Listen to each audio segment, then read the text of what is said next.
Sanibonani. Ninjani niyaphila? Asithembe niyaphila. Mfowethu Mkhonzweni Bingelelayo. Thank you so much for being here, supporting this channel. Thank you so much. Siyabonga kakhulu. Ake ngithathe lithuba nginamukele nonke. Ngamukele ikakhulukazi amalunga amasha kule channel. That is bonke abantu abasanda kusubscribe nje abasha. Sithi siyanamukela kakhulu. Siyabonga kakhulu njengoba manje indlela yethi ibheke lapha ku-7,000 subscribers kusho kona ukuthi akukuncane lokhu le channel yenza umsebenzi o-interesting kubantu. So asiyikhuliseni ke bafowethu. Nawe ongaka subscribe, just press nje la uthi subscribe, it's free. Uthi nje press subscribe, it's free of charge. Ngeke ucharge ngisho isenti. Sibe together la ngokuqondile, sibe together engage ngezinto ezithinta lelizwe. Na ku TikTok press nje ufollow. Sikhulise le channel yephambili. Ngiyabonga. Bafowethu. I-MK Party iphathi yabantu bonke base South Africa. Akuyona iphathi yase KZN. Njengoba abaningi becabanga ukuthi iphathi yase KZN. Abantu abaningi nje bakhuluma ukuthi tribal and everything. So nje kule video ngizokhuluma nabantu base South Africa. Ngibabonise ukuthi uPresident Zuma kahle kahle uma esungula le party le MK Party wayehloseni. Yilokho engizokwenza kule video le. Kubalekile kakhulu ukuthi masikwenze lokhu namhlanje ngoba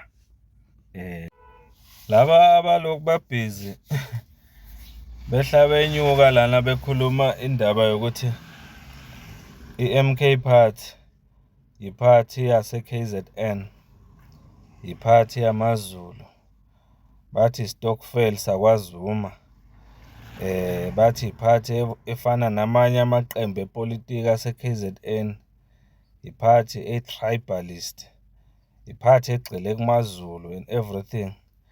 I wonder ukuthi uma bebona lokho okwenziwa uPresident Zuma njengamanje kufikane emqondweni wabo. uPresident Zuma wehlu yenyuka iSouth Africa yonke. Uhlangana namakhosi, uhambela onke ama-traditional leaders around the country. Njengoba nje cishe manje nje uspenda iviki lonke seloku lapha e-Eastern Cape. Wehlu yenyuka uphuma uyangena eindaweni zasemakhaya.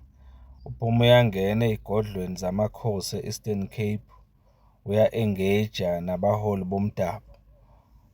Ngalokho okuhloswe ukuthi kwenziwe iMK Party eSouth Africa. Bese bathi abantu hayi vele ubaba uZuma iphathi yakhe igxile KZN futhi bathi iphathi engenayo ifuture. Kunjani mangabe bebona umsholozi ehlenyuka ngalendlela? Simbone mina amakhosi njengoba simbona nje. Kuxoxwa ngenqubekela phambili yalelizwe ukuthi izohamba kanjani ngaphansi komkhonto wesizwe. Buka ke manje ngoba ama-political party afana no-ANC abeneyindawo e-Eastern Cape la bekuthiwa nje khona la indawo ye-ANC. MK Party ingenisile futhi abantu mawungababheka abahappy nge-MK Party bayayamukela kakhulu, bayaphuma ngobuningi uma kuza umsholozi. Okukutshela kahle ukuthi MK Party uma ingena Eastern Cape, uma kuqala nje ukhetho ngoNovember, abantu abaningi bazophuma bayovotela umkhonto wesizwe. I-ANC singasho nje ngokuqondile ukuthi asiyikhiphi nje kuphela eKZN, asiyikhiphi nje kuphela eMpumalanga, kodwa siyikhipha nama-province afana no-Eastern Cape. Msholozi wehlinyuka no-Secretary General no-First Deputy President uDuduzane basebenza ndawonye ukwenza lo msebenzi. Ne-Youth League siyayibona ikhona la. Kuyakutshela ukuthi kuningi umsholozi okusengqondweni yakhe ngalelizwe, kuningi umsholozi okusengqondweni yakhe nge-Eastern Cape, kuningi umsholozi anake emqondweni ngoba ubuka nje abantu baphuma ngobuningi bagcwala amathende mangabe sefikile umsholozi. Bayakholelwa kuye. Even noma sekushiwo izinto ey'ningi ngaye, kodwa buka abantu bagcwala kanjani emathendeni nasemahholeni mangabe efikile umsholozi nobuholi be-MK Party. Kuyakutshela lokho ukuthi i-MK Party akuyona iphathi yase-KZN kuphela. Naba abantu bagcwele la bazo-engage no-president nobuholi be-MK Party. Futhi hhayi nje ukuthi bala bazolalela kuphela, cha. Baba nethuba lokuphakamisana izandla, bakhone ukuthi babuze imibuzo ethile, bakhona ukuthi bashare ama-ideas abo ne-MK Party. Okukutshelayo lokho ukuthi i-MK Party is for the people. I-MK Party kahle kahle ngeyabantu futhi bayakholelwa kuyo, njengoba sibabona nje la kuse-Eastern Cape la njengoba sengichazile.